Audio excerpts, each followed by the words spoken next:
يعني زي ما سيدنا حنظله قال كان النبي صلى الله عليه وسلم يكلمنا عن الجنة والنار فكأن رأي عين. ايه كأن رأي عين؟ من كتر ما النبي بيذكر دايما جنة ونار وآخرة ووقوف بين يدي الله كأن الصحابة شايفين الجنة والنار قدام عينيهم.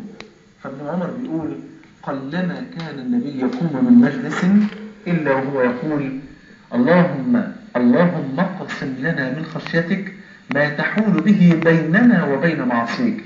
ارزقنا يا رب قدر من الخشية والخوف يعمل حاجز وسور بيننا وبين أي معصية تغضبك علينا يا رب العالمين.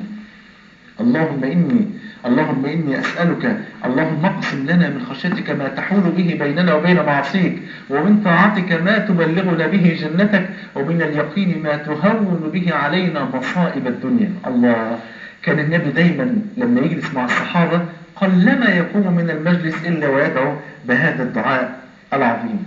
وفي يوم من الأيام النبي قاعد مع الصحابة وبيقول لهم حاجة عجيبة قوي. بيقول لهم أنا بشوف حاجات أنتم ما تشوفهاش وبسمع حاجات أنتم ما بتسمعوهاش. هقول لكم حاجة من ضمنها. قال إني أرى ما لا ترون وأسمع ما لا تسمعون. أطت السماء، يعني أن تعاند. عارفين ليه السماء بتعاني؟ قال أطت السماء وحق لها أن طائت. ليها حق إنها تعاني لأن هي شايلة حمل كبير قوي. فحق لها أن طائت ما فيها موضع 4 أصابع إلا وملك ساجد أو راكع.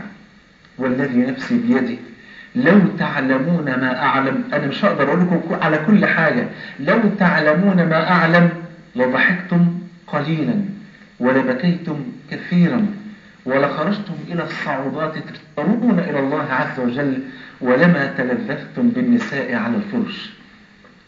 في يوم من الأيام يعدي واحد صحابي جليل اسمه عبد الله بن الشخير، يعدي من جنب بيت النبي فلقى النبي بيصلي صلى الله عليه وسلم، فلقى بيصلي وبيقرأ وبيبكي. قال فسمعت لصدره أزيزا غليانا كأزيز المرجل من البكاء من خشية الله سبحانه وتعالى. عارف حضرتك لما تسمع صوت القدر وفي مية وعمال بيغلي ده كان صوت بكاء النبي في صدره صلى الله عليه وسلم، كأن القدر عمال بيغلي من شدة وكثرة البكاء من خشية الله. أمنا عائشة بتحكي لنا مشاهدين في قمة العجب يا جماعة. بتقول والحديث البخاري ومسلم بتقول ما رأيت النبي مستجمعا ضاحكا قط. يعني عمري ما شفت النبي عليه الصلاة والسلام بيقهقه أو صوته عالي أو هو بيضحك، إنما كان يتبسم صلى الله عليه وسلم. يعني ابتسامته كده ابتسامة هادية مش بيرفع صوته بالضحك صلى الله عليه وسلم. بتقول وكان إذا ريحا أو غيم رؤية ذلك في وجهه. لما يلاقي ريح ولا في غيوم سحاب كان النبي عليه الصلاة والسلام كان وشه كده يعرف فيه الحزن والخوف. فقالت يا رسول الله الناس إذا رأوا ريحا أو غيم استبشروا لعله أن يكون مطر. يعني الناس لما بيشوفوا الريح والسحاب والماء والكلام ده كله يقول الحمد لله بركة ربنا يرزقنا المطر. أنت إذا رأيت الريح أو الغيم رأينا بك ما رأي، يعني شايفينك كده مهتم وحزين.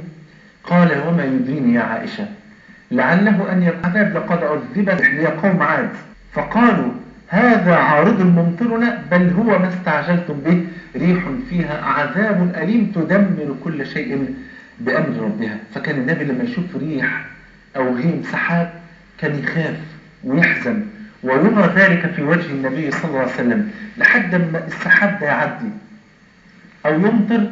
كان بعد ذلك يصر عن النبي صلى الله